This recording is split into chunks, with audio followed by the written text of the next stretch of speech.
Hello, Rowan Mithril here once again, and it's time to see if we can't hit the halfway point. We're going after Sparkman now. Ever since Electman, I've always kind of been a bit edgy about electric-type robot masters. Sparkman is no exception, though I really love his stage. Very cool, energetic music, and I like those, frantic lights going around too. Alright, these, however, are pretty annoying. Electric gabules. I think that's how you say it. Anyway, it's kind of a mouthful, so I'll just call them electric spines, because that's basically what that translates to. And those are Sparkies. Like their father Sparkman, they fire sparks in 8 directions when they get close to you. The problem with the electric spines, though, is that unlike their original non-electric namesake, you can't shoot them and stun them. You just have to time getting by that beam they fire. Oh look, a Hammer Joe. But this one doesn't have the benefit of tight quarters like the one from Hardman's stage. So much better having room to work with. Okay, death spikes in the ceiling, so we know these can't be good for us. Alright, we're through. And this little nasty area. Don't halt, just run. This place requires a lot of split-second decisions and reflexes. Okay, a bunch of Pedachis in here. And down we go. And down we go. Big long elevator shaft. Can you imagine the evil if this thing was lined with death spikes? Well, now you have an idea what they do to this place when it's revisited later on. Okay, bit of a garbage dump here. Just have to time getting by the blocks, no biggie. Alright, we're almost through. Just one last enemy stands in the way of Sparkman. The oh-so-creatively named Nuts and Bolts. Of course, they want to be in a very precarious area. Alright, you two are going down just because I can take you down. Okay, time for Sparkman himself. This fight, like the rest of his stage, requires a lot of split-second timing. It also takes a while, as each shot only takes 1 bar of health from him. The big spark is, of course, the difficult one to dodge.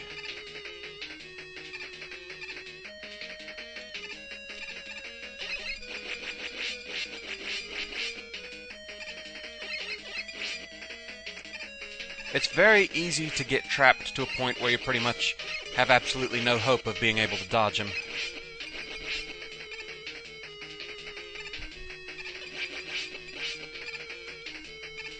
Okay, that was very close. And he's down.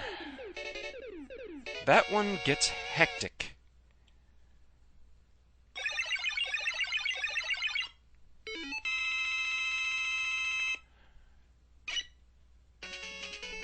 Right, with that, we get the Spark Shock. My friend Kit recently referred to it as the obligatory useless power of the game. I haven't used it recently enough to really know what it does. I'll have to do some research and report back toward the end of the video. So, thus we've reached the halfway point of the game. I'm pretty sure, as you've guessed, yeah, this place was really hectic. This place was hard. Plenty of outtakes for everyone.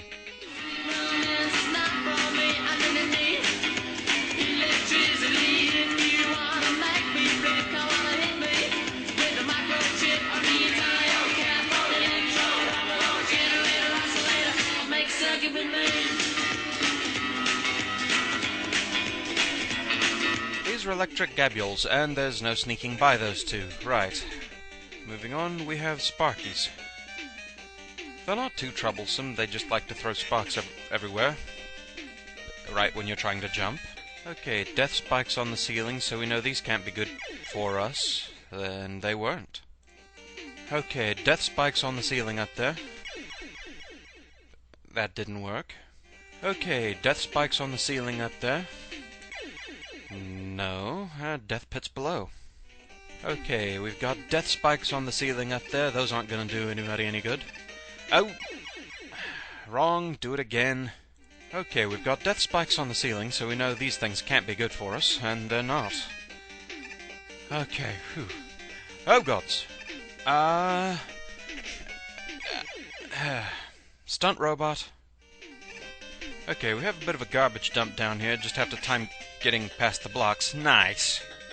Okay, so we're almost in the clear. Oh, bugger, forgot about those things. Ow, ow, bugger. Okay, only one enemy type left to go, the oh-so creatively named Nuts and Bolts. Unfortunately, they are rather populous here. Oh, come on, all that and I get killed by hardware? Okay, the Sparkman fight is all about split-second timing and decisions. Unfortunately, it's really easy to get trapped, and I think I am. Ow, bugger. Alright, the Sparkman fight is a rather hectic one. You were supposed to jump. Oh, sure, now you do. And as you can see, each shot against him only takes 1 bar of health away from it. Ow! Bugger. Right, good to be done with that stage. Now before we get to the difficulty analysis, as promised, a bit of a report on what the Spark Shock really does. It would be useful except for a certain thing. You see, when you fire the Spark Shot and hit an enemy, it kind of paralyzes them in place and you see electricity crackling around them. Unfortunately, that electricity counts as the weapon still being on screen, and in Mega Man 3, you can't pause and change weapons until such effects are over. So yes, you're stuck using the weapon until the effect is run out, making it about as pointless as the time stopper from Mega Man 2. So anyway, onto the difficulty analysis. Yeah. I give Sparkman an 8 out of 10. I don't know what it is about the Electric Robot Masters that makes them just so ridiculously tough. This stage requires the utmost in split-second reflexes, timing, decision-making, all of that, to get by things like the electric spines, dealing with those platforms that try and mash you up into the death spikes.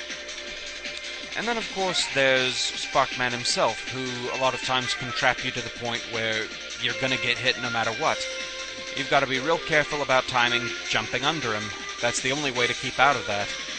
So, despite the fact that his pattern is obviously pretty visible, you never know which platform he's gonna stop on, and thus dealing with him is kind of a gamble, no matter how you handle it. So, thankfully, Sparkman is out of the way, and definitely earned 8 out of 10. So, with that, we've reached the halfway point of Mega Man 3, 4 down, 4 to go. So, I hope you enjoyed the video. I will see you next time with Snake Man, and until then, fare thee well.